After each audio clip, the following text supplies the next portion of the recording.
jika perjuangan saya Muhammad Maulana Ishaq Al-Qudusi meluruskan nasab Nabi dan mengatakan bahwa Ba'alwi itu munqati'un wa maudhu, tidak tersambung garis lurus patrilineal ke Rasulullah lewat jalur Ahmad bin Isa, ya, itu perjuangan saya itu keliru di mata Allah. Saya mohon dimatikan dalam jarak 40 hari dan saya dilaknat dengan laknat yang paling berat yang bisa dibayangkan oleh manusia. Kalau perjuangan itu salah. TV Al-Waha, Hot Inspiration.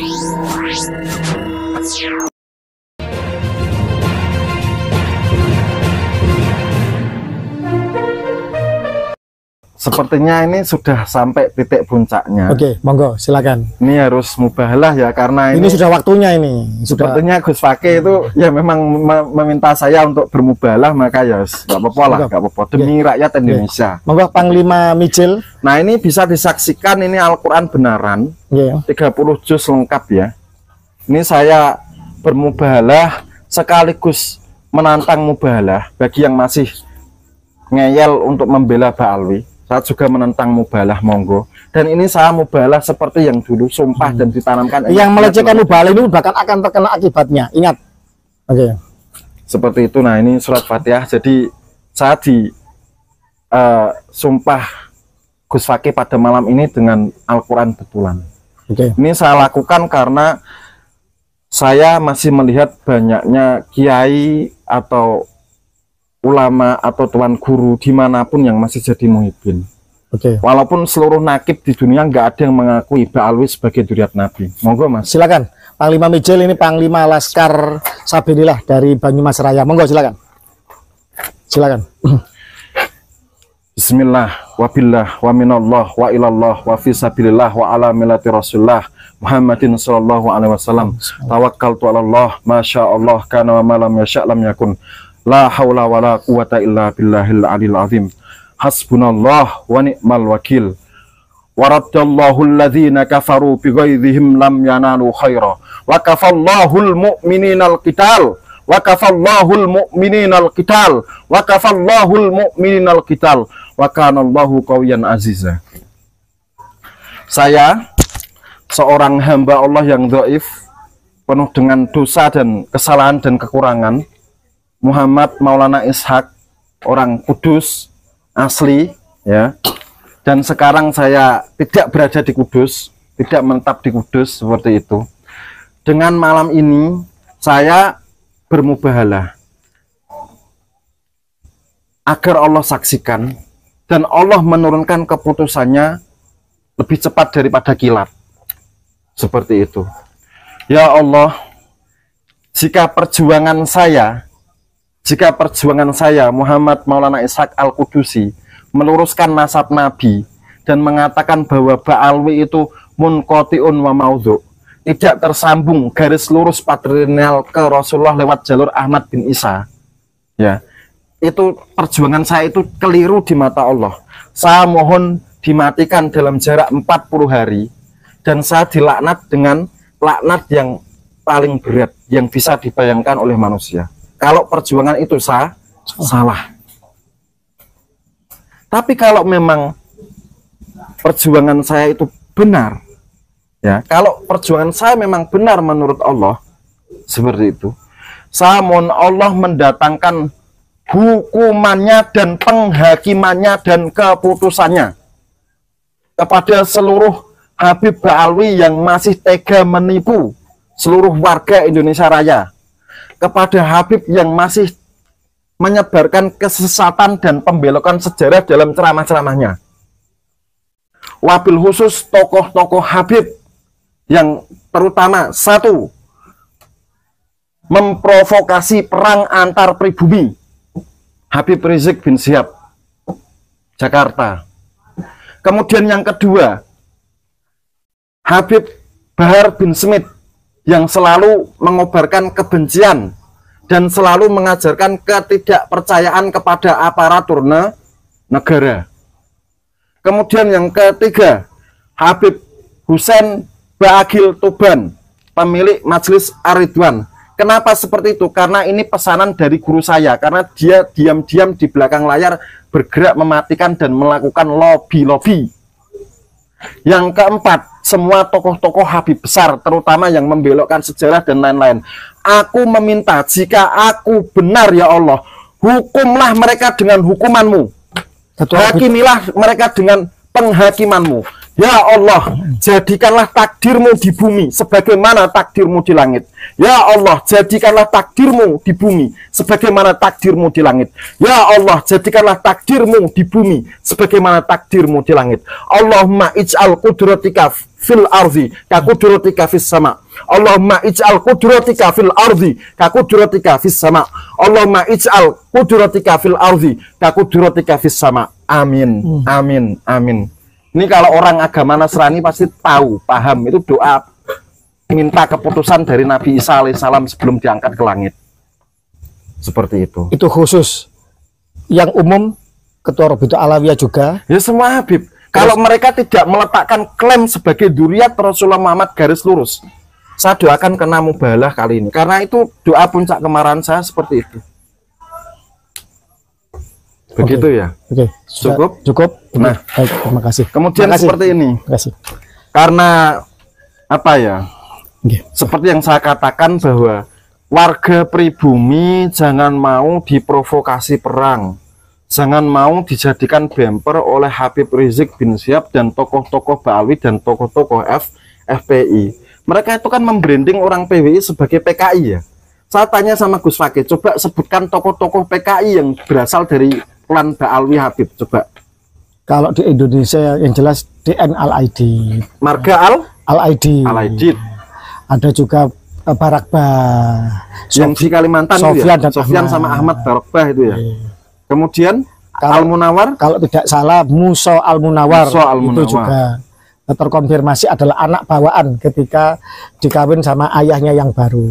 Yang ayah terakhirnya. Jadi secara falak saat ini itu rawan dibenturkan, rawan terjadi perang saudara. Saya berharap jangan sampai warga pribumi mau dibenturkan oleh provokasi Habib Rizik bin Syihab. Dan saya meminta agar seluruh bangsa Indonesia itu berdoa agar Indonesia senantiasa aman, damai, ekonomi lancar, gampang, kan seperti itu. Wabil khusus saudara saya yang ada di negeri Aceh Darussalam, berdoalah dan meminta kepada Allah agar terlindung dari gempa dan tsunami. Amin, amin, amin. Seperti amin. itu. Semua pantai selatan Jawa, pantai barat Sumatera, semua Indonesia dijauhkan dari megatrust, dijauhkan dari bencana apa saja, baik oleh manusia, alam maupun apapun, termasuk perang dunia dan sebagainya. Amin. Nah, terbebas bangsa ini. Penutupan kali ini saya pengen calling down ya, karena tadi kan puncaknya. Ini saya pengen calling down karena saya orang Kudus. Monggo kita sholawat asnawiyah bareng-bareng karya Kyai Haji Raden Asnawi yang makamnya di belakang pengimaman Masjid Menara Kudus. Monggo silakan. Ya Rabbi sholli ala rasuli Muhammadin sirril ula. Ya Rabbi sholli ala rasuli Muhammadin sirril ula wal anbiya wal mursalin al-ruhi khatman awwala wal anbiya wal mursalin al-ruhi khatman awwala. Aman aman aman aman Indonesia Raya aman. Aman, aman, aman, aman Nusantara Raya aman. Amin, amin, amin, amin Ya Rabbi Rabbal Alamin.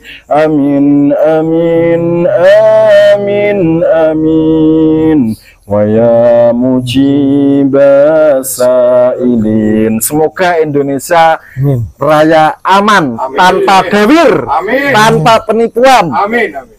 Diberantas, diakhiri perbudakan spiritual. Amin.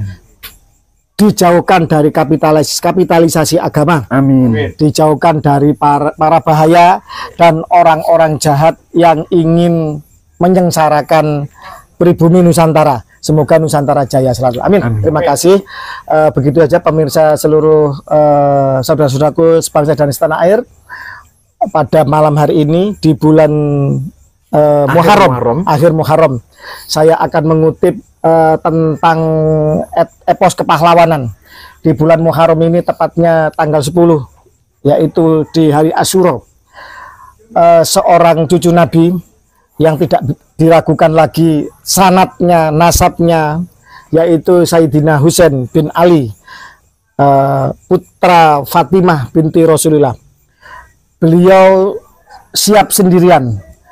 Beliau menyiapkan segalanya, siap berkorban jiwa raga bersama keluarganya 73 orang, menyongsong 50.000 para pengkhianat, menyongsong 50.000 kaum munafikin yang telah terbeli oleh penguasa dan orang-orang jahat. Beliau martir dan gugur di Karbala. Seyogianya kita sebagai pejuang kebenaran mentauladani apa yang telah dilakukan oleh Sayyidina Husain bin Ali tersebut. Semua orang beriman, semua orang yang mengaku beragama Islam, bahkan tokoh-tokoh dunia menjadikan hari Karbala pada hari Asyura itu sebagai sebuah bentuk bagaimana kita harus siap berkorban apa saja untuk melawan kedoliman. Bahkan kita harus siap sendirian, bahkan hancur lebur sekalipun. Imam Husain martir, gugur, syahid, dan dimutilasi. Tetapi dari situlah seolah-olah kejahatan dan kebatilan itu merajalela, tapi dengan martirnya ini membangkitkan semangat juang. Maka kita sebagai orang beriman pribumi Nusantara, para Bani Wali Songo yang katanya Al-Husaini, yang katanya masih bersambung dengan nasab Sayyidina Husain, dan semua saja yang mengaku beriman, maka kita harus mentauladani bahwa sesemboyan kullu yaumin Asyura wa kullu ardin Karbala. Mohon maaf, saya bukan Syiah. Dan ini bukan tragedi, ini bukan hanya milik orang Syiah, milik semua orang yang beriman, milik semua kaum muslimin. Bahkan tragedi kemanusiaan itu menjadi pelajaran bagi seluruh tokoh-tokoh dunia. Bagaimana seorang pejuang kebenaran harus siap segalanya di dalam memperjuangkan kebenaran. Artinya bahwa kita sebagai pejuang kebenaran harus siap. Setiap hari, setiap waktu adalah Asyura. Dan setiap jengkal bumi adalah Karbala. Bagaimana Imam Husain, Sayyidina Husain bin Ali mencontohkan dengan sedikit orang sendirian untuk melawan kebatilan yang begitu banyak, yang begitu masif, begitu struktural. Maka bagi para pejuang Nusantara, jangan takut seandainya kemudian ada dari sebagian kita berbalik arah atau mencibir atau bagaimana. Jangan takut. Hilang satu akan tumbuh 1000 pejuang Nusantara. Apalagi ini jangan main-main. Ini masalah kesucian nasab Nabi. Masalah penting dalam agama kita. Masalah sejarah leluhur kita. Masalah bagaimana banyak makam yang dibelokkan. Banyak sejarah bangsa yang mencoba untuk diperkosa dan dimanipulasi. Maka setiap pribumi Nusantara, setiap yang cinta kebenaran, yang cinta pada Kanjeng Nabi, wajib untuk tidak berdiam diri. Diam atau berbalik arah adalah bagian dari pengkhianatan, adalah bagian dari penindas dan penipu sendiri. Mas Raya, saya berjumpa dengan sahabat lama saya, yaitu seorang aktivis atau pengikut gerakan Thorikoh, yaitu Gus Maulana Ishak, Gus Chandra Maulana Ishak, asli Kudus. Wallahu a'lam. Beliau dalam salah satu riadohnya berkunjung di Purwokerto, di Banyumas. Saya bisa berjumpa dengan beliau. Lah, sebagaimana yang pernah kita jalani bersama, yang pernah viral dan akhirnya menjadi tolok ukur bagaimana campur tangan Tuhan di dalam polemik nasab terkait kesucian nasab Nabi yang sementara ini dilakukan. Tertuduh dan pemalsu terindikasi terkuat ya, pemalsu nasab klaim Ba'alwi, imigran dari Yaman. Ketika beliau waktu itu dipleret, kalau nggak salah, bulan November 2 tahun yang lalu. Nah, melakukan mubahala itu dalam rangka karena beliau bermimpi 3 kali. Berjumpa dengan Kanjeng Nabi Muhammad SAW, dan salah satunya Kanjeng Nabi titip salam kepada saya, dan menjadi amanah untuk menyampaikan ke seluruh bangsa Indonesia. Sebagaimana kita selalu menghindari hal-hal yang bersifat metafisik, halu dan lain sebagainya, saya menyampaikan kalau beliau berani di mubahala bahwa yang disampaikan itu benar, mimpinya kepada Kanjeng Nabi itu benar, maka beliau harus siap untuk menerima risiko seandainya bohong. Ternyata alhamdulillah hingga detik ini beliau masih segar bugar. Beliau sebagai pengikut Thariqah semakin luas gerakan jaringan dakwanya, alhamdulillah. Bahkan bisa menegakkan jatman di jalan yang benar, Jamiah Ahli Thariqah An-Nadiyah yang dibawa naungan Nahdlatul Ulama di jalan yang benar. Dan aktor yang berusaha membelokkan jatman akhirnya tersingkir dan membuat tandingan. Dan nanti beliau akan mengulas. Gini Gus Maulana Ishak, ketika panjenengan dulu di mubahala, itu panjenengan ada 3 hal ya kalau panjenengan bohong. Yang pertama, panjenengan siap mati dalam waktu 10 hari.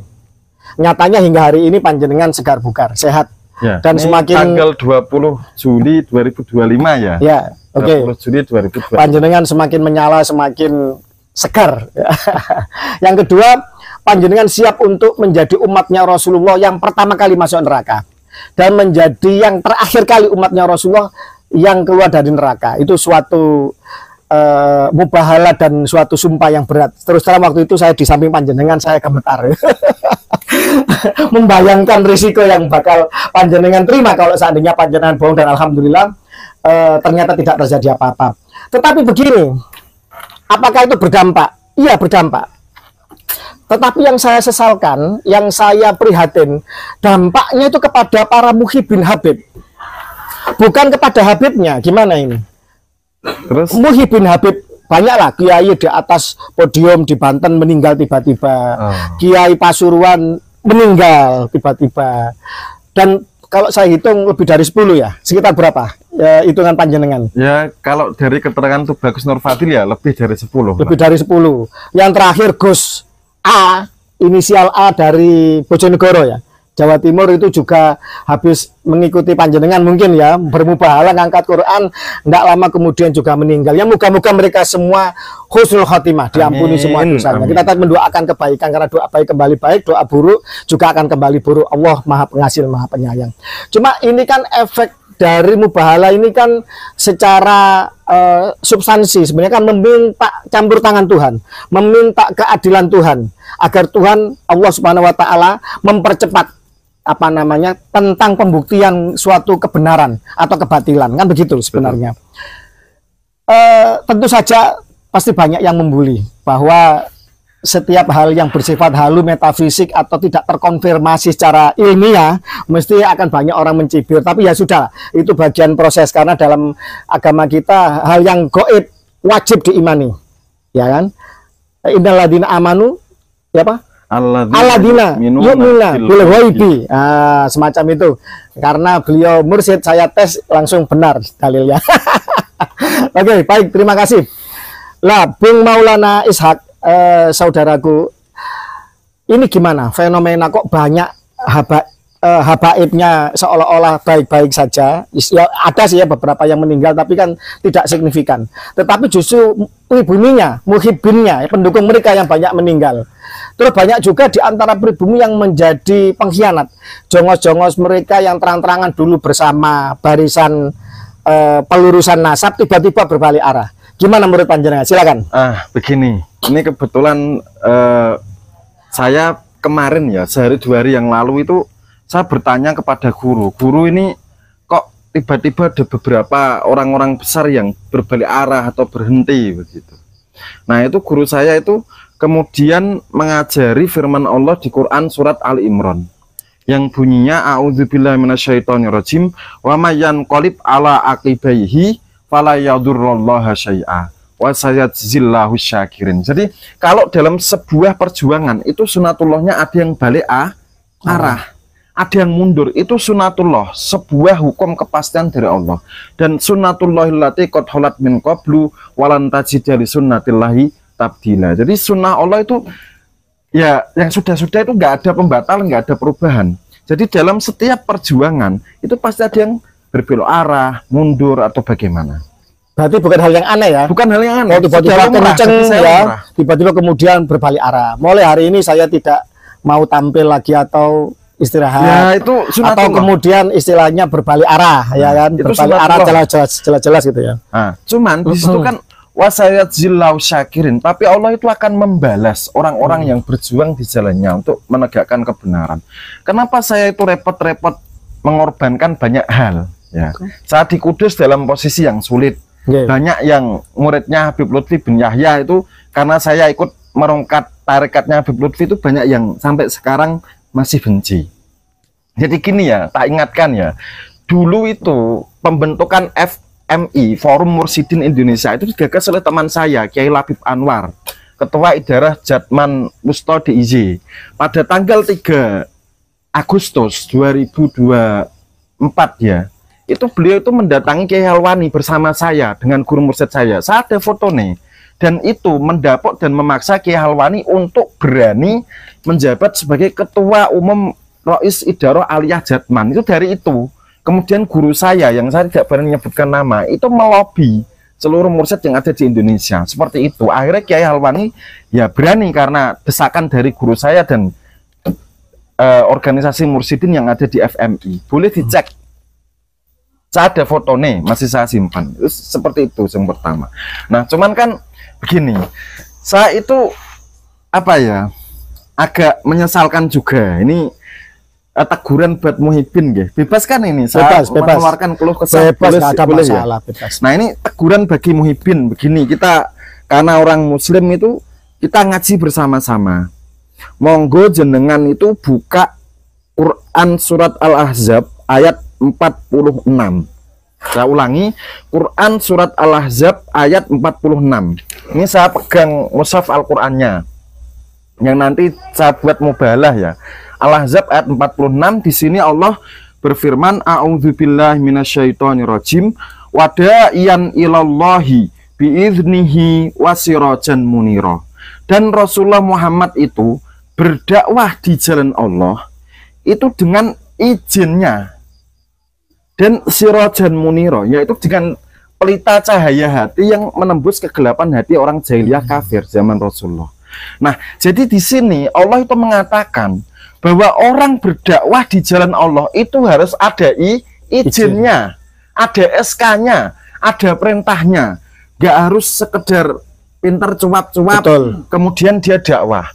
Kalau hanya orang sekedar cuap-cuap terus dia dakwah, nanti dia dakwahnya Sesat seperti Habib yang kemarin, sesat dan menyesatkan. sesat menyesatkan, kemudian apa, memaki-maki. Betul. Kiai dibilang binatang lah sama Habib yang di sebelah Habib Rizik yang viral itu. Polri, terus Cina, kemudian dia melaknat semua orang Cina, kan gitu videonya, kan dia mengatakan Habib itu laknatullahi alaihim ajmain, laknat Allah untuk semua orang suku Cina yang ada di Indonesia, kan gitu video Habib yang di samping Habib Rizik itu, saya menyimak.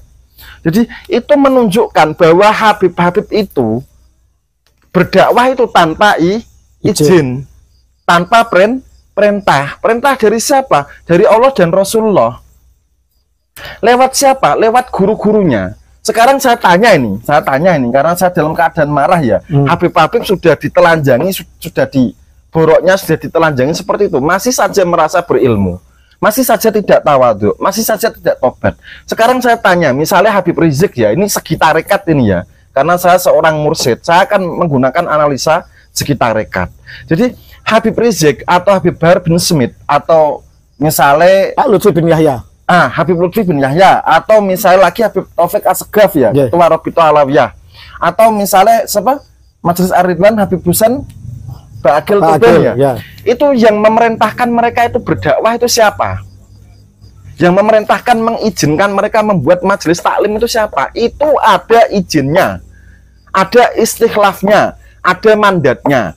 Misalnya guru A yang mengizinkan dia itu mengangkat murid siapa? Guru B dari guru siapa? Kita verifikasi sanad dakwah dan irsyadnya sampai Rasulullah atau munqati. Kalau munqati, saya pastikan itu akan satu, kurang bermanfaat. Kemudian yang kedua, kurang berkah. Kemudian yang ketiga, dia biasanya, mohon maaf, tidak bisa mengendalikan ucapannya, banyak memaki yang aneh-aneh. Itu karena dia itu nggak ada izin dari guru, pertanda dia itu belum lulus dalam pendidikan di bawah tarbiyah guru. Kemudian dia tidak mengambil ibroh dan uswah dari para nabi dalam berdakwah. Saya contohkan, ini Habib Rizik bin Syihab Jakarta, dengarkan. Habib Bahar bin Smith, dengarkan. Habib Taufik Asgaf, dengarkan. Kemudian Habib-habib yang sering memaki-maki di panggung, dengarkan perkataan saya. Kenapa seperti itu? Karena saya mewarisi sanad dan istikhlaf dari Syekh Yasin Al-Fadani untuk semua keilmuannya, ijazah, riwayat, musalsal dan lain-lain. Jadi jenengan buka di Quran surat Toha ya. Nah, kita buka di Quran surat Toha ayat 46. Jadi Allah di situ berfirman, A'udzubillahi minasyaitonirrajim. Faqula laha qaulan layyinan la'allahu yatadzakkaru aw yakhsha. Jadi wahai Musa, wahai Harun, berkatalah kalian berdua kepada Fir'aun dengan perkataan yang lemah lembut. Barangkali Fir'aun dan kroni-kroninya itu akan tersadarkan dan mereka akan takut kepada Tuhanmu. Nabi Musa, Nabi Harun sebaik-baik orang di zamannya dan mendakwai Fir'aun seburuk-buruknya orang yang diabadikan dalam Quran, itu disuruh lemah lembut, qaulan layyinan, disuruh berkata lemah lembut. Apalagi kita mendakwai orang muslim, apalagi kita mendakwai pejabat-pejabat Indonesia yang terhormat yang beragama muslim. Jangan dimaki. Kalau Anda itu sukanya memaki pejabat atau orang yang berseberangan dengan Anda, itu pertanda Anda itu tidak punya satu izin berdakwah yang tersambung dari Rasulullah. Kedua, keilmuannya itu masih diragukan. Ketiga, akhlaknya apalagi. Seperti itu. Panjenengan buka di kitab Tanbihul Muhtarin karya Syekh Abdul Wahab Asy'arani. Di situ dijelaskan, ya, waktu zaman Khalifah Ali berada di Kufah kan, ibu kotanya kan di Kufah. Waktu Imam Malik dipindah di Kufah, itu beliau suatu hari berjalan-jalan ke Basrah, dan di situ Imam Ali itu mendengarkan dai-dai yang ceramah, yang kira-kira keilmuannya nggak tepat, diberhentikan. Yang kira-kira ahlaknya bukan ahlak yang karimah, yang mahmudah, diberhentikan, tidak diizinkan ceramah. Nah sekarang saya tanya, yang izinkan Habib Rizik ceramah siapa? Yang izinkan Habib Bahar bin Smith ceramah siapa? Yang izinkan Habib Taufik Asgaf ceramah siapa? Gurunya. Gurunya punya izin sampai Rasulullah mutasil atau tidak? Saya jamin tidak. Seperti Habib Lutfi misalkan mengaku muridnya Mbah Malik bin Ilyas. Nah, kalau untuk Habib Lutfi ya, barusan kan kita ketemu sama zuriatnya Mbah Malik ya. Mbah Ilyas. Mbah Ilyas, betul, Mbah Ilyas. Itu keluarga Mbah Ilyas itu berterima kasih kepada orang yang sudah membongkar kepalsuan kemursidan Habib Lutfi dalam tarekat Sadiliyah dan Naqsabandiyah yang diakunya diwarisi dari Mbah Malik. Itu keluarganya saja sangat-sangat berterima kasih. Loh kok ada orang Kudus yang membenci saya karena saya membongkar kemunkotian kemursidan Habib Lutfi? Maksudnya bagaimana? Saya ini mursid Sadiliyah, saya mursid Satoriyah. Jenengan kok membenci orang yang benar itu bagaimana? Afaman yamshi mukiban ala wajhihi ahda amma yamshi sawiyan ala siratim mustaqim. Apakah setiap mukibin itu otaknya terbolak-balik? Gini Gus, seorang Habib pernah ke rumah saya. Dia datang dengan beberapa pengikutnya, mungkin mencoba persekusi ya. Muridnya Pak Taufik Segaf, terkonfirmasi seperti itu, kurang lebih seperti itu. Kemudian mencoba untuk mencibir tes DNA. Akhirnya kami pertegas, kami jelaskan, dan kami tanyakan kepada dia setelah terjadi sedikit perdebatan. Apakah ente masih mengaku Sayyid? Lah, anak ahwal. Jadi beliau aja depan muhibinnya yang ikut ke rumah itu tidak berani ngaku Sayyid. Saya tanya, mana isbat dari negara leluhur, Yaman atau Irak? Kalau mau berdebat, silakan tunjukkan apa namanya pembuktian nasabmu. Depan muhibinnya itu tidak berani untuk ngaku Sayyid. Tetapi di belakang muhibinnya masih meyakini itu Sayyid. Kan aneh. Ini muhibin ini Gimana ini? Ya, kalau mukibin itu kan di Al-Quran kan di Tabarok versi Kiai Nur Ihya ya. Afaman yamsi mukiban ala wajhihi ahda amma yamsi sawiyan ala siratin mustaqim. Quran surat Tabarok surat Al-Mulk. Itu kan mukibin itu kan yang menelungkupkan wajahnya dan membalik kepala dijadikan di bawah. Otaknya sungsang. Bahasa Al-Quran seperti itulah. Makanya dari secara rasio ya, secara logis, ketika panjenengan bermubahala dulu, Habib-habibnya itu sebenarnya di dalam dirinya itu sudah tahu, kalau udah ragu kalau dirinya Sayyid sebenarnya, dzurriyyah Nabi. Buktinya apa? Mereka tidak bisa menghadirkan kok isbat nasab dari Yaman maupun Irak, negara leluhurnya kan. Betul. Hanya Dusra sendiri di Jakarta. Sebenarnya mereka sendiri ragu. Cuma mukibin yang korban doktrin inilah yang ngeyel, yang mati-matian malah menyerang dan meyakini bahwa mereka adalah dzurriyyah Nabi, dan akibatnya banyak muhibbin, banyak mukibinnya Habib atau jamaknya kabain, kibin dan kabain. Akhirnya mereka yang menjadi korban. Ini kan kita perlu prihatin karena mereka bagaimanapun masih saudara kita sebangsa dan setanah air, sama-sama pribumi Nusantara begitu. Nah, ini sekarang panjenengan menyampaikan tadi bahwa panjenengan ada perintah dari guru, diizinkan, dan panjenengan juga mendapat isyarah untuk di akhir bulan Suro untuk bermubahala. Betul. Monggo silakan. Jadi sebelum masuk ke awal Muharram itu banyak pejuang pelurusan nasab di Kalimantan Selatan itu nelpon saya, WA, voice note itu nangis. Di pejuang pelurusan nasab hanya di Kalimantan Selatan ya. Karena di Kalimantan Selatan itu di sana itu dikunci sama tuan guru Kalimantan Selatan agar tidak membahas masalah nasab. Sudah bilang guru-guru ikut guru sekumpul saja. Itu bilangnya tuan guru Kalimantan. Walaupun dalam hal pelurusan nasab ini kan guru sekumpul ternyata pada posisi yang salah ya. Karena Habib itu tidak terkonfirmasi sebagai dzurriyyah Sayyid Ahmad bin Isa. Tenang saja saudara-saudaraku yang aku cintai, yang ada di Kalimantan, yang di Tanjung Rema, yang ada di Tungkaran, yang ada di Kampung Melayu Ilir, yang ada di dalam Pagar, atau yang ada di sekitaran Martapura. Tenang saja, ini Gus Fakih ini dalam rangka, dalam usaha melobi nakib Sayyid Ahmad bin Isa untuk didatangkan ke Indonesia dan menstempel bahwa Ba'alwi itu bukan dzurriyyah Sayyid Ahmad bin Isa garis lurus. Dan kita berusaha untuk mendapatkan foto waktu ziarah di makam Sayyid Ahmad bin Isa yang asli di Najaf Wadi Asalam. Semoga Allah dilancarkan segala usaha ini. Amin, amin. Nah, gini, kembali ke mubahalah, gimana? Sebentar, sebelum ke mubahalah ini. Jadi, saya ingatkan sekali lagi ya, ternyata konten saya kemarin kurang mendapat apresiasi dan pemahaman. Jadi, Habib-habib yang pakai jubah, pakai burdah, pakai imamah, jangan sekali-kali menipu orang awam. Ini ada sanate, ya. Sanat selendang burdah ini saya dapatkan dari Uwais Al-Qarni, dari Sayyidina Ali, kemudian dari Rasulullah. Sanat jubah ini, ya, bukan asal pakai, bukan, tapi ini dari Uwais Al-Qarni lewat Sayyidina Umar. Kemudian dari Rasulullah. Kalau jenengan baca kitab-kitab hadis itu kan masyhur. Sayyidina Umar sama Sayyidina Ali disuruh mencari Uwais Al-Qarni.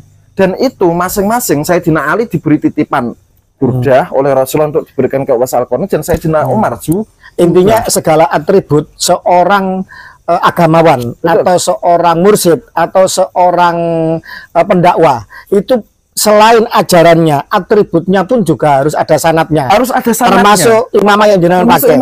Bagaimana mawar ini ada sanate. Ini ciri tarekat Qadiriyah. Karena mawar itu bahasa Arabnya ward. Kalau kita tasghir jadi wirid, artinya wirid. Dia harus menjaga wirid-wiridnya. Bukan sekedar keren. Saya tanya, sanat-sanat pakaian Habib yang buat nipu orang-orang awam itu, jubahnya, burdahnya, kemudian imamahnya itu nyambung sampai Rasulullah, apa hanya untuk gaya-gayaan? Kan pernah itu, tapi dikritik ya sama ulama Yaman sendiri atau yang dari Pangeran Yaman mengkritik. Ya, Pangeran Yaman mengkritik Habib Al-Jufri bahwa imamah saya ini dari Habib Fulan di Jeddah, dari Habib ini hingga ke Rasulullah. Betul. Itu mengkode karena Sayyid Ubaidillah kan nggak terkonfirmasi dengan Sayyid Ahmad bin Isa. Bahkan kalau Dr. Sugeng bilangnya sosok fiktif kan seperti itu. Betul. Nah, Kemudian gini, Habib ini mohon maaf ya, tolong jenengan ziarah ke Martapura, jenengan ziarah ke Sekumpul sana. Benturkan kepala kalian ke makam guru Sekumpul.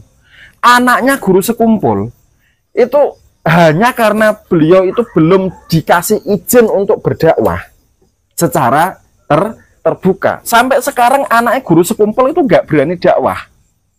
Karena nggak ada guru yang mengizinkan. Karena nggak ada yang ngasih izin. Habib baru bisa ngaji tabat yaba, ya bukan yada, tapi tabat yaba. Abilah Habib Watab, kan yaba dong nyebutnya. Habib-habib yang kayak gitu keilmuan masih menyedihkan. Adab apalagi, kemudian sanad istikhlaf keilmuan apalagi, ijazah irsyad apalagi, mujahadah hawa nafsu apalagi, itu masih menyedihkan. Yang mengizinkan mereka berdakwah siapa? Padahal Rasulullah itu ada izinnya. Wada'iyan ilallahi bi'idnihi. Rasulullah mendapat izin dakwah dari malaikat Jibril. Malaikat Jibril dari Allah izinnya. Coba buka izin syarat dakwah dari Rasulullah. Ud'u ila sabili rabbika bil hikmati wal mau'idhatil hasanah. Serulah manusia itu ke jalan Tuhanmu dengan jalan yang hikmah, yang bijaksana, dengan tutur kata yang santun, yang melembutkan. Itu yang diterapkan Wali Songo. Habib sudah pernah apa belum diizinkan untuk dakwah? Oke, karena kemudian mereka sudah diingatkan, sudah dibongkar, malah semakin sombong, semakin rasis, dan membuat banyak hal kerusakan.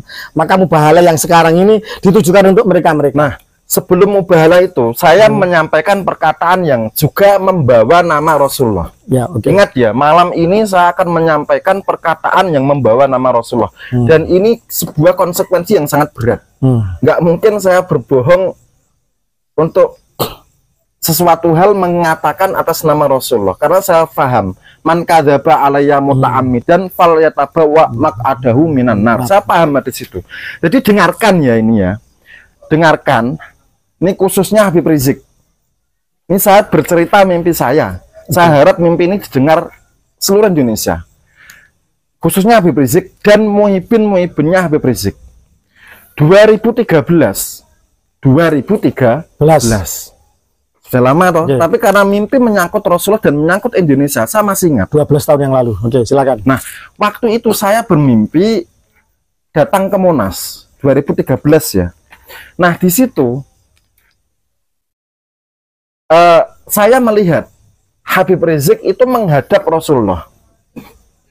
Habib Rizik menghadap Rasulullah. Habib Rizik bin Syihab Jakarta Menghadap Rasulullah. menghadap Rasulullah. Oke, terus Di situ Habib Rizik mengatakan, "Ya Rasulullah, berikanlah aku izin untuk menjadi motor kebangkitan Islam di Indonesia."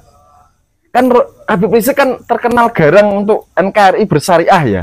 Ya karena Rasulullah seperti itu menampakkan seperti itu, bahwa Habib Rizik meminta restu Rasulullah untuk kebangkitan Islam di Indonesia. Tahu kira-kira jawaban Rasulullah apa? apa? Jawaban Rasulullah Muhammad SAW dalam mimpi saya. Rasulullah berpaling, tidak suka dan melihat agak cemberut dan sedih, dan ada kemarahan ketika melihat mulutnya Habib Rizik. Oke.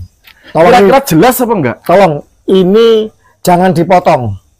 Jangan nanti dipotong soal Habib Rizik mimpi apa berjumpa sama Rasulullah, menghadap sama Rasulullah itu dipotong, jangan.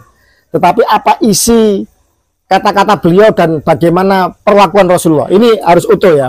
Jadi Rasulullah waktu itu apa sih, melengos ya bahasa Jawa nih, berpaling gini, bermasam muka, kemudian dilihat lagi dan Rasulullah itu sedih, dongkol, kecewa, campur marah melihat mulutnya Habib Rizik. Kenapa seperti itu? Karena mulut Habib Rizik itu sering provokasi perang, asah parang kalian, asah golok kalian. Tidak seperti itu. Laskar monyet, jenderal monyet. Tidak seperti itu. Berdakwah itu harus bil hikmati wal mau'idhatil hasanah. Saya sarankan ziarah ke makam guru Sekumpul. Benturkan kepala kalian ke sana. Lihat putranya guru Sekumpul yang sampai detik ini tidak berani berdakwah hanya karena tidak ada yang belum dapat mengizinkan. Oke. Dijaga betul-betul sejak guru Sekumpul wafat sampai sekarang. Itu tenang saja para sahabat-sahabatku di Kalimantan Selatan. Kemarin saya itu ditangisi sama pejuang pelurusan nasab yang ada di Kalimantan Selatan, yang ada di Bani Tarsyid, Datuk Zainal ya. Dengan mimpi itu sebenarnya bisa dimaknai, bisa ditafsirkan Rasulullah tidak ridho dengan Rizik Syihab. Iya. Gitu. Kalau untuk dia sebagai ikon penggerak kebangkitan Islam, Rasulullah gak ridho karena melihat mulutnya itu Rasulullah sangat tidak suka. Dan tahulah siapa aslinya, sanatnya, nasabnya dan lain sebagainya. Ya mohon ini diviralkan ya, biar sampai imam besar orang FPI, ya imam besar orang FPI itu nggak diridhoi Rasulullah sebagai tokoh kebangkitan Islam di Indonesia. Catat, berdasarkan mimpi beliau tahun 2013, 12 tahun yang lalu, Rizik Syihab beliau mimpi menghadap Rasulullah untuk minta izin menjadi motor kebangkitan Islam di Indonesia. Rasulullah tidak meridhoi. Oke, catat ini. Semoga ini menjadi pengingat dan bisa sampai ke seluruh pelosok penjuru tanah air. Dan restu kebangkitan Islam di Indonesia itu diberikan kepada salah seorang yang ada di NU. Oh, itu organisasi NU. Di mimpi itu. Saya seperti itu. Namanya nggak boleh disebutkan. Tidak boleh disebut karena dia orang yang tidak dikenal dan tidak terkenal. Oke. Tapi jenengan tahu siapa dia? Tahu lah. Namanya semua tahu ya. Tapi nggak boleh. Nggak boleh. Oke, ya sudah. Itu motornya nanti. Oke, insya Allah, insya Allah. Oke, baik, terima kasih. Seperti itu. Kemudian terus begini. kapan mubahalanya ini? Sebentar. Oke, sebentar. Begini. Waktu perselisihan Rasulullah dengan orang Nasrani Najran, itu kan juga soal nasab. Oke. Waktu itu adalah nasab Nabi Isa. Nabi Isa dikatakan sebagai anak Tuhan oleh orang Nasrani Najran. Kan seperti itu, dan Rasulullah Muhammad mengingkari itu. Kemudian Rasulullah Muhammad diperintahkan untuk bermubahalah. Seperti itu. Dan Rasulullah karena itu perintah Allah ya, maka na'alan nabi min harajin fima faradallahu lah. Jadi seorang nabi itu tidak akan menolak perintah dari Allah, itu nggak akan ditolak. Nah, kemudian ini dasar saya melakukan mubahalah ya, karena sudah jelas. Terus yang kedua begini, tangisan dari para pejuang pelurusan nasab khususnya di Kalimantan Selatan, yang Tuan Guru di sana itu benar-benar mengunci, melarang para santri-santrinya untuk meluruskan nasab. Kenapa engkau tega nasab nabimu itu dibuat mainan para Yahudi Askenazi, yang DNA-nya itu pasti G dan nggak mungkin J1?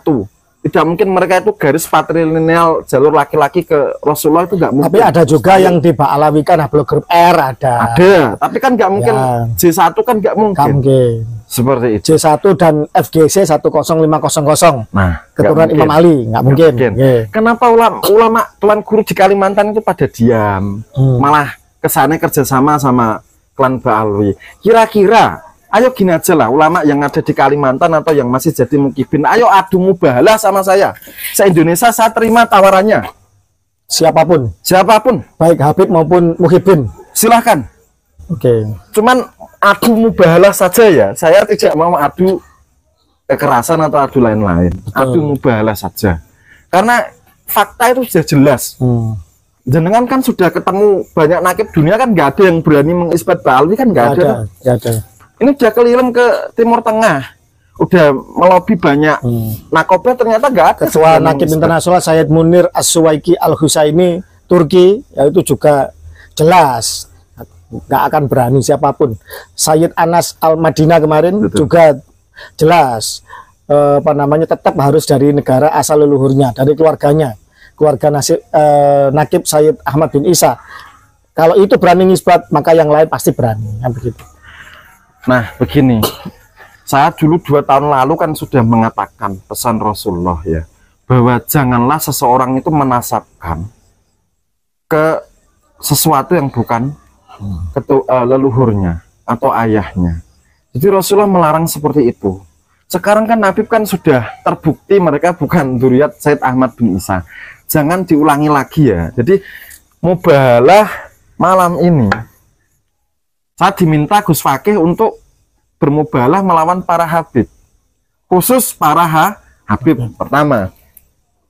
Terus yang kemudian yang kedua adalah dikoreksi dulu, bukan karena permintaan saya saja, tapi ternyata panjenengan juga dapat WC ilham atau isyara ya di akhir bulan Suro, di akhir bulan Muharram harus bermubahalah dan juga diizinkan oleh guru-guru panjenengan. Monggo silakan. Nah, terus yang kemudian yang kedua setelah Habib ini yang saya mubahalah ini ya.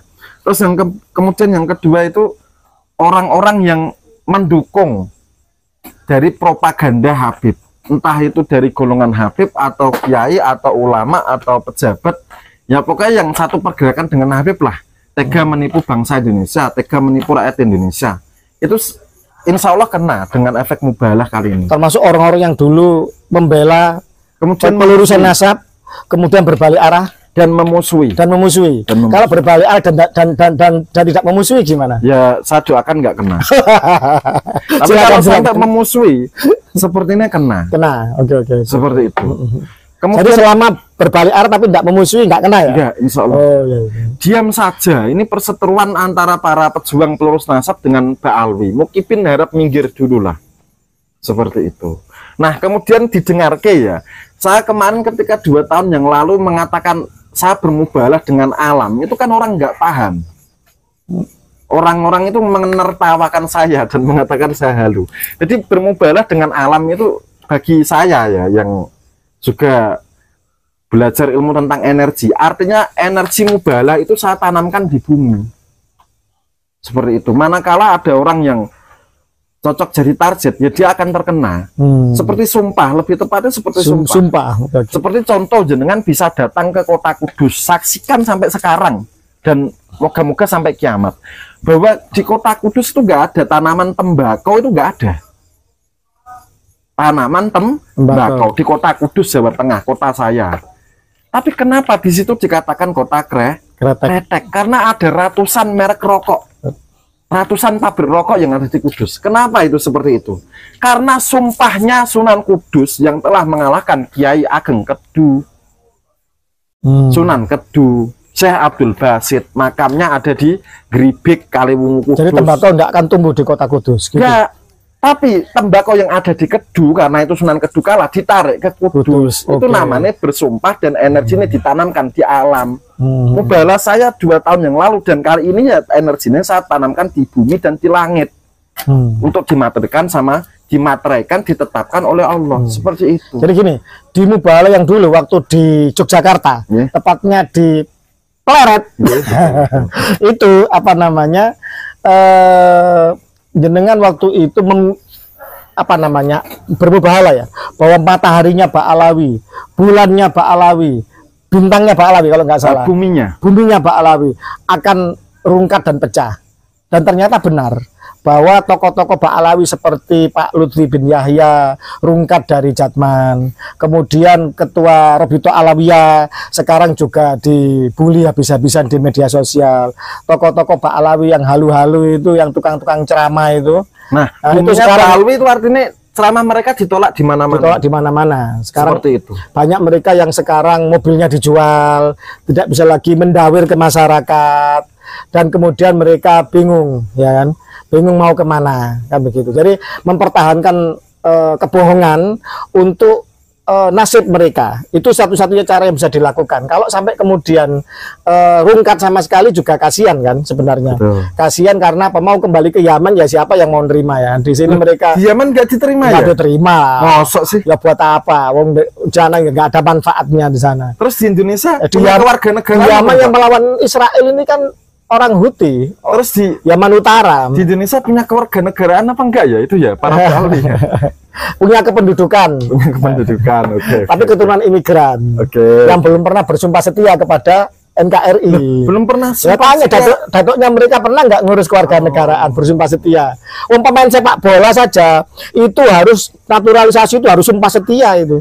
Untuk nyanyi musyawarah sumpah setia kepada tanah air Indonesia. Ada nggak datuk mereka yang seperti itu? Saya kok belum tahu ya. Kalau netizen ada yang tahu, mohon kami diberitahu dong. Iya, silakan. Oke, gimana sekarang? Nah, kemudian gimana ya? Ini ya mohon maaf ya. Ini saya kan seorang murid, walaupun saya memiliki ijazah irsyad kemursidan beberapa tarekat, tapi saya juga murid dari beberapa guru. Jadi guru saya menyebutkan bahwa nak, mubahalahmu kali ini harus kamu tujukan ke semua Habib-Habib. Khusus. Kemudian yang mendukung perjuangan Habib dalam mempertahankan kebohongan apapun jabatannya. Ya. Terus yang ketiga ini yang sangat disayangkan itu harus apa ya istilahnya, menyebutkan nama lah, istilahnya nama-nama yang menjadi target dari mubalah. Gimana itu kira-kira? Kalau misalkan gini, dulu mengatakan Habib itu bukan cucu Nabi berdasarkan genetik, kitab nasab, isbat nasab, tes DNA. Terus sekarang manggil Sayyid gimana? Apa termasuk berkhianat itu? Wah, saya tidak bisa mengatakan seperti itu, tapi intinya yang Habib jangan dipanggil Sayyid, gitu ya. Yang Sayyid jangan dipanggil Habib. Kalau jangan manggil Sayyid balik. Kalau manggil Sayyid berarti mengakui kalau mereka durian Nabi, begitu. Ya mungkin bisa keselio lidah lah. Atau mungkin Sayyid dalam arti tuan lah, bukan Sayyid atau Syarif seperti julukan gelar Nabi. Ya gitu, kita maklumi lah. Ya, selama khilaf, yang penting tidak berbalik arah. Jadi ini mohon maaf ya, ini saya sebenarnya berada di puncak kemarahan. Paham ya? Saya malam ini itu sebenarnya berada di puncak kemarahan sampai mengatakan bahwa Habib Rizik bin Syihab Jakarta tidak diridhoi Allah untuk menjadi motor kebangkitan Islam di Indonesia dari mimpi saya ketemu Rasulullah 2013. Siap risikonya ya, kalau bohong dengan segala macam risiko. Iyalah. Seperti yang dulu. Iyalah, santai saja. Cuman kan begini, saya berharap setelah mubahalah ini, karena saya ini puncak kemarahan, tentunya energi kemarahan saya dan kemarahan orang-orang yang tidak bisa saya sebutkan di belakang saya itu akan ditanamkan secara maksimal di bumi dan di langit. Seperti itu. Jadi mungkin dampaknya lebih ngeri daripada yang kemarin. Lebih ngeri daripada yang kemarin. Insya Allah. Karena sudah waktunya harus. Ya, karena bukti sudah jelas. Tes DNA, kajian sejarah, filologi, secara kitab, pernyataan dari nakib. Ya kan, itu kan nggak pernah ada yang mengatakan bahwa Ba'alwi itu Dzurriyyat Sayyid Ahmad bin Ishaq garis lurus laki-laki, kan nggak ada. Ini presiden kita, Pak Prabowo Subianto, ini sudah ragu kok dengan Habaib. Alhamdulillah, terima kasih Pak Presiden. Mohon jangan ragu saja lah, tapi tolong bertindak secara hukum, bertindak, bertindak lah, stempel lah, siapa cucu Nabi, siapa yang bukan. Nah, cuman kan nakib Irak ya, nakib Bani Jamil, nakib Bani Ahmad bin Isa itu nggak mengakui Pak Presiden. Mengakui, nanti akan datang insya Allah, akan deklarasi. Gus Paki akan mengusahakan untuk insya Allah, amin, moga-moga lancar dimudahkan. Jadi, saya berharap setelah Habib-Habib di Indonesia itu mendengar perkataan saya malam ini, yang tidak punya izin dakwah jangan berdakwah, cari guru dulu, sempurnakan ilmu, sempurnakan tarbiyah, sempurnakan mujahadah, sempurnakan akhlaknya dulu agar mereka itu tidak mencaci maki dan memprovokasi perang di mana-mana di panggung. Ini selain presiden, Gus, diraja the legend yang hidup, Raja Dangdut, Haji Rhoma Irama. Ini kurang apa beliau? Sudah kaya raya, royaltinya apa, semua namanya, semuanya. Beliau saja yang seperti itu, dengan Forsa yang jutaan, 6 apa 7 juta ya, anggota Forsa. Dan sudah beliau juga ya. Beliau mengatakan akan mewakafkan sisa umurnya untuk meluruskan nasab Nabi di Nusantara. Ingin mengingatkan mereka-mereka yang palsu ini agar tidak berulah dan tidak membuat kerusakan di bumi Nusantara. Luar biasa ini. Nah, ini mestinya mohon maaf, mestinya orang-orang yang kemarin mundur atau berhenti karena istirahat atau ragu. Malu sama Bang Haji Rhoma Irama ini harusnya. Karena beliau lebih sepuh, lebih sekali dari saya saja. Iya. Kurang apa beliau? Maju kok. Makanya lah, yang muda-muda jadi penakut, jadi mukibin, jadi leto ini kan gak malu sama Bang Haji Rhoma Irama, kan begitu. Jadi mohon begitu ya, saya himbau ini kiai atau ulama atau tuan guru di Kalimantan Selatan, mohon jangan menghalangi pelurusan nasab khususnya di Kalimantan Selatan dan umumnya di seluruh Kalimantan. Karena banyak pejuang pelurusan nasab itu banyak yang mengeluh, menangis, menelpon, mengirim voice note kepada saya seperti itu. Memang Kalimantan masih begitu, terutama Kalimantan Selatan. Baik. Seperti itu. Baik, monggo silakan. Sebentar. Oh, belum juga. Jadi mohon jenengan buka di kitab Sahih Muslim. Ya toh. Di situ di kitab Sahih Muslim tentang Rasulullah salah dengan penyerbukan kurma. Jadi di Sahih Muslim itu kalau nggak salah nomor 5348. Betul. ya tentang Rasulullah salah dalam penyerbukan kurma itu bahwa Rasulullah suatu hari lewat perkebunan kurma. Kemudian Rasulullah kan melihat bahwa bunga jantan harus dikawinkan dengan bunga betina. Bunga jantan dipukul-pukulkan. Ini asbabun nuzulnya tanyalah pada orang ahlinya kan. Nah, asbabul wurud hadis itu seperti itu. Nah, Asbabul wurud kemudian nuzul. Rasulullah mengatakan bahwa kamu nggak perlu memukul-mukulkan bunga jantan ke bunga betina. Kalau Allah menghendaki, ya itu tetap jadi bagus kok panen kurmanya. Rasulullah seperti itu, mengatakan seperti itu. Tapi karena yang mengatakan Rasulullah, tentunya kan petani kurma itu nurut. Karena yang mengatakan Rasulullah Muhammad Shallallahu Alaihi Wasallam di kitab Sahih Muslim nomor hadis 5348. Bab Rasulullah salah dalam penyerbukan kurma. Seperti itu. Nah kemudian setelah itu Rasulullah lewat di sana beberapa bulan kemudian tahu apa yang terjadi? Ternyata kurmanya tidak gagal panen lah. Gagal panen. Karena kita secara sederhana gagal panen karena bunga kurma itu butuh dikawinkan antara jantan dan betina. Kemudian sahabat yang tadi itu apa istilahnya? Melehke Rasulullah. Paham ya? Melehke. Kalau bahasa Jawa kita melehke atau menyinggung Rasulullah bahwa ya Rasulullah bunga kurmanya gagal panen, bagaimana ini? Lalu Rasulullah bilang apa? Rasulullah nggak bilang anak Nabi Di dalam darah saya mengalir anak Rasulullah nggak mengatakan seperti itu. Iya. Atau aku sering mendapat wahyu. Iya. Aku sering dibimbing Jibril. Rasulullah tidak mengatakan seperti itu. Atau aku pemimpin umat Islam seluruh dunia atau seluruh Indonesia. Rasulullah tidak mengatakan seperti itu. Tapi Rasulullah mengatakan antum a'lamu bi amri dunyakum. Kamu itu lebih tahu, lebih paham, lebih pandai tentang urusan duniawi kalian. Ingat para kiai, Rasulullah saja itu ketika salah dikritik, beliau itu langsung taslim. Oke, saya salah, kamu yang benar. Kenapa sekarang ketika generasi muda itu mengkritik bahwa nasab Ba'alwi ternyata munqati'un wa maudhu, nggak tersambung sama Said Ahmad bin Isa, kenapa kiai-kiai sepuh itu tidak menerima kritikan? Rasulullah Muhammad di Sahih Muslim itu menerima, langsung mengatakan detik itu juga, saat itu juga, antum a'lamu bi amri dunyakum. Kenapa kiai sepuh nggak bisa bilang seperti nabinya? Nggak bisa bilang seperti uswatun hasanahnya? Nggak bisa bilang seperti kuduahnya. Walaupun sebenarnya apa yang terjadi itu adalah ibro juga, atau pelajaran dari Rasulullah kepada umatnya. Kalau kalian itu salah, berlakulah seperti aku. Nah, yang kedua, kalian itu tidak maha tahu. Kalian itu tidak pasti benar seluruhnya.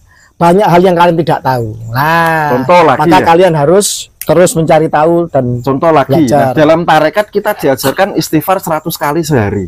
Kalau dalam tarekat, kalau orang umum 3 kali setelah sholat fardu. Astagfirullah. Itu adalah paksaan, teladan dan ajaran agar kita tidak sungkan meminta maaf ketika salah. Agar kita cepat-cepat bertobat ketika kita tahu pada posisi yang salah. Lah ini polemik nasab 2 tahun kok masih banyak kiai yang jadi mukibin, ya gimana ya? Sebenarnya sudah banyak yang terkikis, sudah banyak yang itu. Alhamdulillah. Cuma ya karena di beberapa petinggi ormas terbesar masih tersandra lah kan begitu, sehingga yang bawa-bawa ini mau bersuara mau apa itu masih sungkan kan begitu.